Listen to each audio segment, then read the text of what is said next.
We're all told that meditation will help us become a better person and that the most successful people meditate.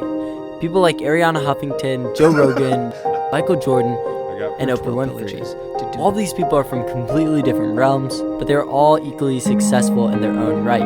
In Tim Ferriss's book, Tools of Titans, he interviews some of the most successful people in the world, and meditation seems to be the most common trend that appears.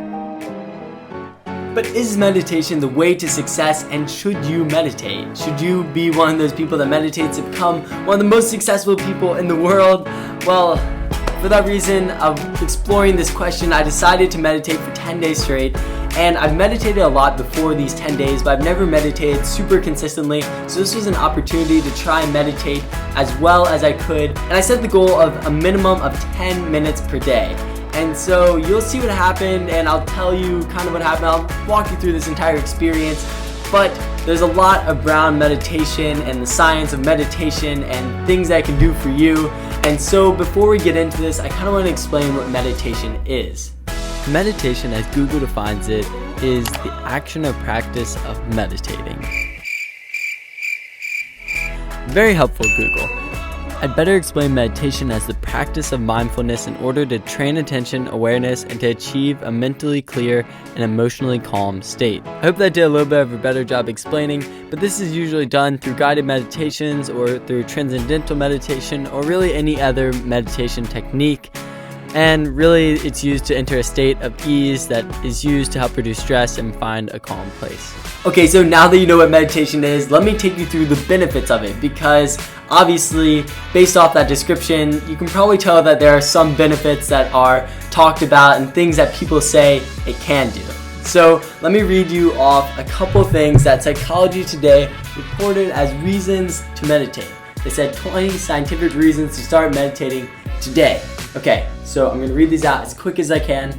Increase immune function, decrease pain, decrease inflammation at the cellular level, increase positive emotion, decrease depression, decrease anxiety, decrease stress, increase social connection and emotional intelligence, makes you more compassionate, makes you feel less lonely, improves your ability to regulate emotions, improves your ability to introspect, increases gray matter, increases volume in areas related to emotional regulation, increases cortical thickness in areas related to paying attention, increases your focus and attention, improves your ability to multitask, improves your memory, improves your ability to be creative and think outside the box, and it makes you wiser.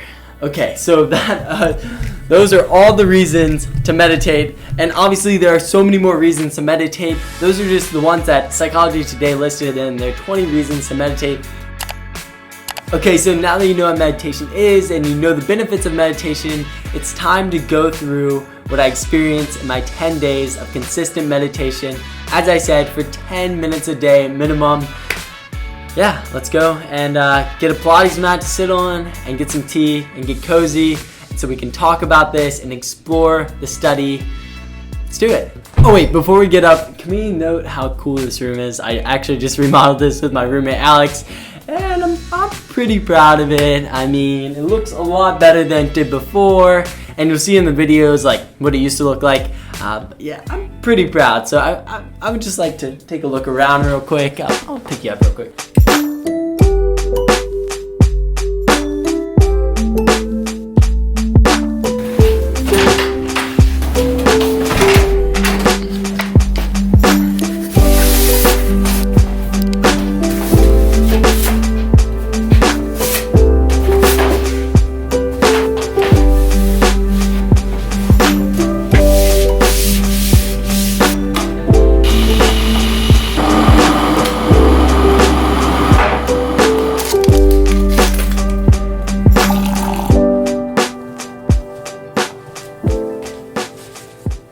Okay, so as you can tell, I'm now ready to talk about my 10 days of meditation.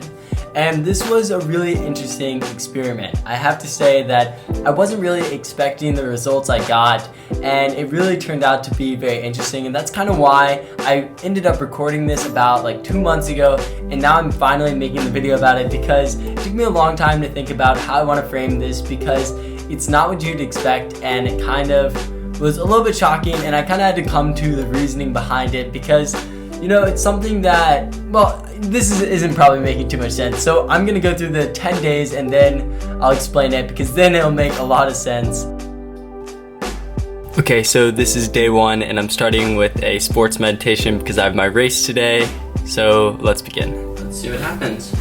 So no matter what competition or event you've got coming up, this pack is designed really to get you ready. Okay, so on that first day, I was actually meditating before NCAA D1 Regional Southeast Region, and it was a pre-race meditation.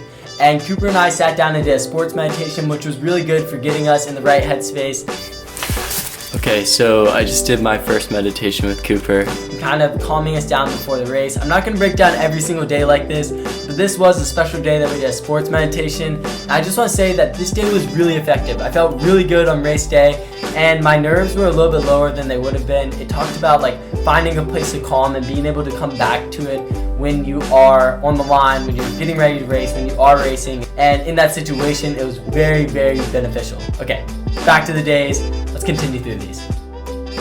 Okay, so it's day 2 and I'm meditating with Alex today. Yesterday was with Cooper. Alright, we're doing a 15-minute meditation with Headspace, and this is the Basics 2 section, so we're past the beginner stages and we're into the more moderate stages after that. Yeah. Jesus, so I'm just going to include a little bit of that into the exercise today.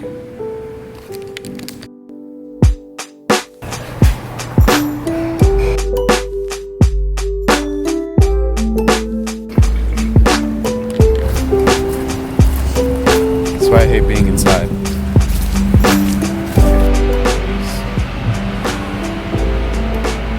Close your eyes. Great meditation. Thanks to Ryan. Day 5 complete.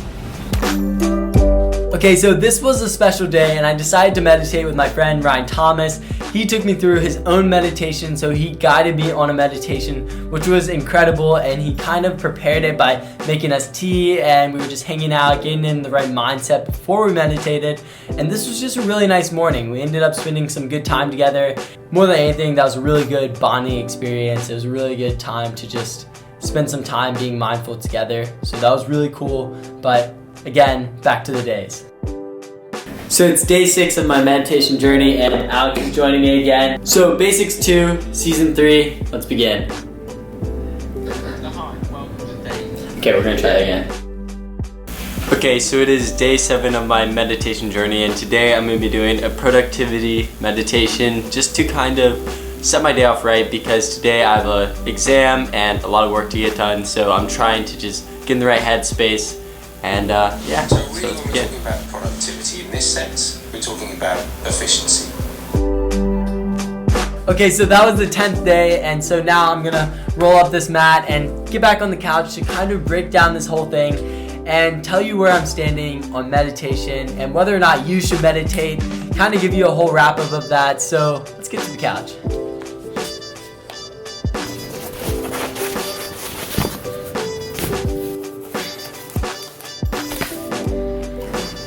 Okay, so it is time to finally wrap this up and tell you what I think about meditation. And I want to start out by giving you my conclusion. And my conclusion is that meditation in the traditional sense is not for everybody. And what I mean by that is basically sitting down and spending 10 to 30 to an hour meditating in the traditional sense where you're really just sitting there, finding your headspace. I think that's important, but I don't think it's for everyone. For me, personally, I think that the best form of meditation is running, because I spend time doing that every single week, and I do almost 10 hours of it. So that's a lot of time to find my own headspace, to be in a meditative state. And I really do feel like I am in a meditative state a lot when I'm running, especially during workouts, during solo long runs, during easy runs, really during a lot of my running time. I'm in this meditative state where I am really calm, I'm really just letting my mind free. And so I think my final message to leave you with is to find your own form of meditation, whether it be traditional meditation or running or ellipticaling or biking or whatever it may be. Find something where you can let your mind free and feel comfortable and feel de-stressed and relaxed. And yeah, so I hope you enjoyed. I hope you got a lot out of this video. And if you decide to start meditating, I'll link Headspace down in the description as a guided meditation. I'm not sponsored by them, but I think they are a really great way to get started with meditation.